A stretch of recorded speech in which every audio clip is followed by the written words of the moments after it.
हम अभी मौजूद हैं गोवंडी की शताब्दी हॉस्पिटल पे। आज सुबह एक लेडीज की डेथ हुई थी, जो प्रेग्नेंट थी उनकी, और उनकी बेटी की भी डेथ हुई जो डिलीवरी होने वाली थी। उसी सिलसिले में आज सोशल वर्कर गोवंडी के आतिफ शेख यहाँ पे शताब्दी हॉस्पिटल आए हैं। आए जानते हैं उनसे क्या मामला था, वो क्यों आए थे यहाँ पे। आतिफ जी, क्या मामला था जो आप शताब्दी हॉस्पिटल आए थे? मुझे दोपहर में कॉल आया जी। हमारे लोटस कॉलोनी में रहती है फैमिली जी। कि मेरी जो बच्ची उसकी डेथ हो गई शताब्दी हॉस्पिटल में।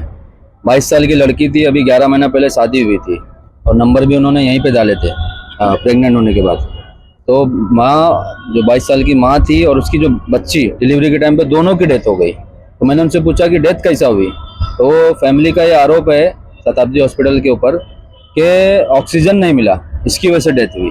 क्योंकि जब माँ को लेकर वो लोग यहाँ पर आए 3:30 पौने 4 बजे रात में, तो उसके बाद उसको डायरेक्ट उनको पेन होना चालू हो गया था। पेन होना जब चालू हो गया तो उनको लेके जाना चाहिए था ऑपरेशन थिएटर में कि डिलीवरी के लिए। अगर नॉर्मल डिलीवरी होती तो नॉर्मल डिलीवरी करते। तो उस टाइम पे जो डॉक्टर यहाँ पर थे उन्होंने ऑक्सीजन चेक नहीं किए, ऐसा आरोप है फैमिली का। ऑक्सीजन वगैरह की लाइन को चेक नहीं किए और जब पेशेंट को ज़्यादा पेन होने लगा तो डिलीवरी होने से पहले ही माँ की डेथ हो गई। तो उसके बाद फिर उनको यहाँ से राजावाड़ी के लिए रेफर किया गया, उनका वहाँ पे पोस्टमार्टम हुआ। मेरा सवाल राजावाड़ी हॉस्पिटल के डीन से है और माँ जो फैमिली, उनका आरोप ये भी है। अभी आप जब स्टार्ट करूँगा बोलिए। मेरा सवाल है शताब्दी हॉस्पिटल के डीन से कि जब ऑक्सीजन की जो लाइन थी वो सही नहीं थी तो आपने पेशेंट को क्यों लिए? आप कहीं और उसको रिफर कर सकते थे, आप राजावाड़ी उसको रिफर कर सकते थे, साइन रिफर कर सकते थे। और फैमिली का बोलना यहाँ तक है कि हमने उनको बोला कि हमको प्राइवेट हॉस्पिटल रिफर कर दो, हम वहाँ चले जाएंगे, लेकिन हमारी बच्ची बचना चाहिए। बच्ची बची नहीं, साथ में जो बच्ची के पेट के अंदर जो उनके जो डिलीवरी के टाइम पे जो बच्ची होने वाली थी, बाद में पोस्टमार्टम में मालूम पड़ा कि उनके बच्ची होने वाली थी, उनको दोनों की डेथ कैसा हो गई, ये मेरा सवाल है।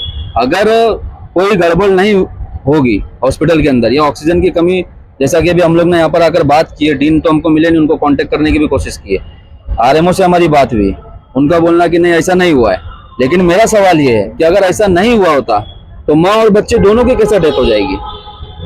तो ये कहीं ना कहीं एक सवाल है और मेरी ये मांग है कि इसकी इंक्वायरी होना चाहिए और इंक्वायरी होने के बाद जो भी डॉक्टर इसके जिम्मेदार है या जो भी स्टाफ उसका जिम्मेदार है या डीन अगर उसके जिम्मेदार है तो उनके ऊपर सख्त से सख्त कार्रवाई होना चाहिए।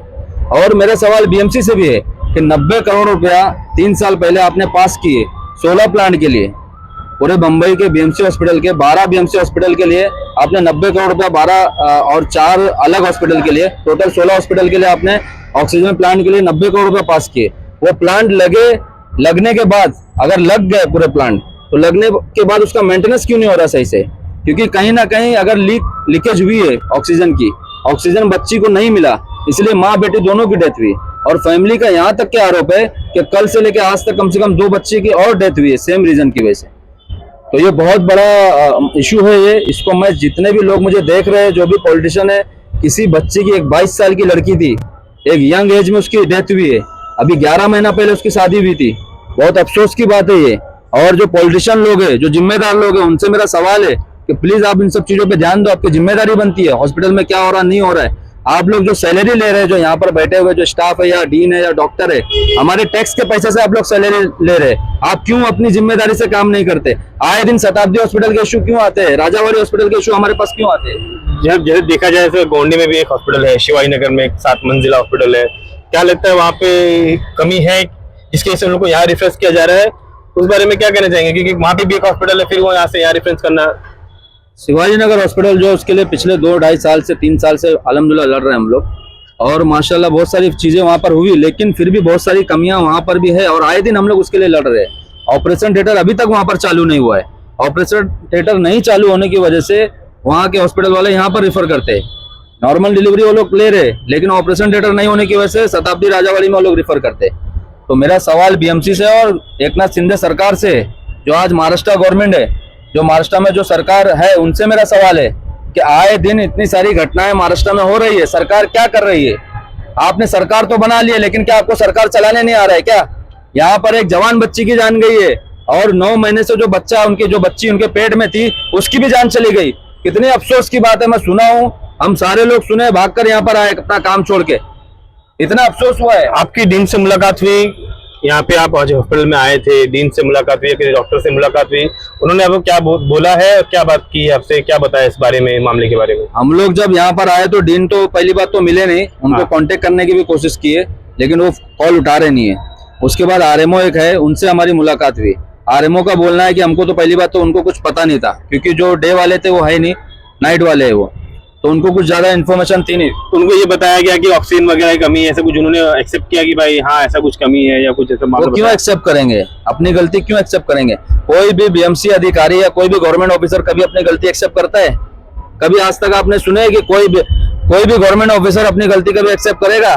उसको वो नौकरी उनको मिल गई है, वो नौकरी के बेस पे उनको उनका घर चल रहा है, हमारे टैक्स का पैसा है, वो पब्लिक का पैसा है, वो उसके जरिए तुमको सैलरी मिलती है, लेकिन आप लोग कभी एक्सेप्ट नहीं करते।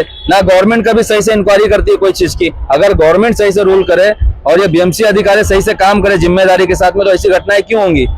हमारे साथ सोशल वर्कर इमरान मलिक भी इनके साथ मौजूद हैं।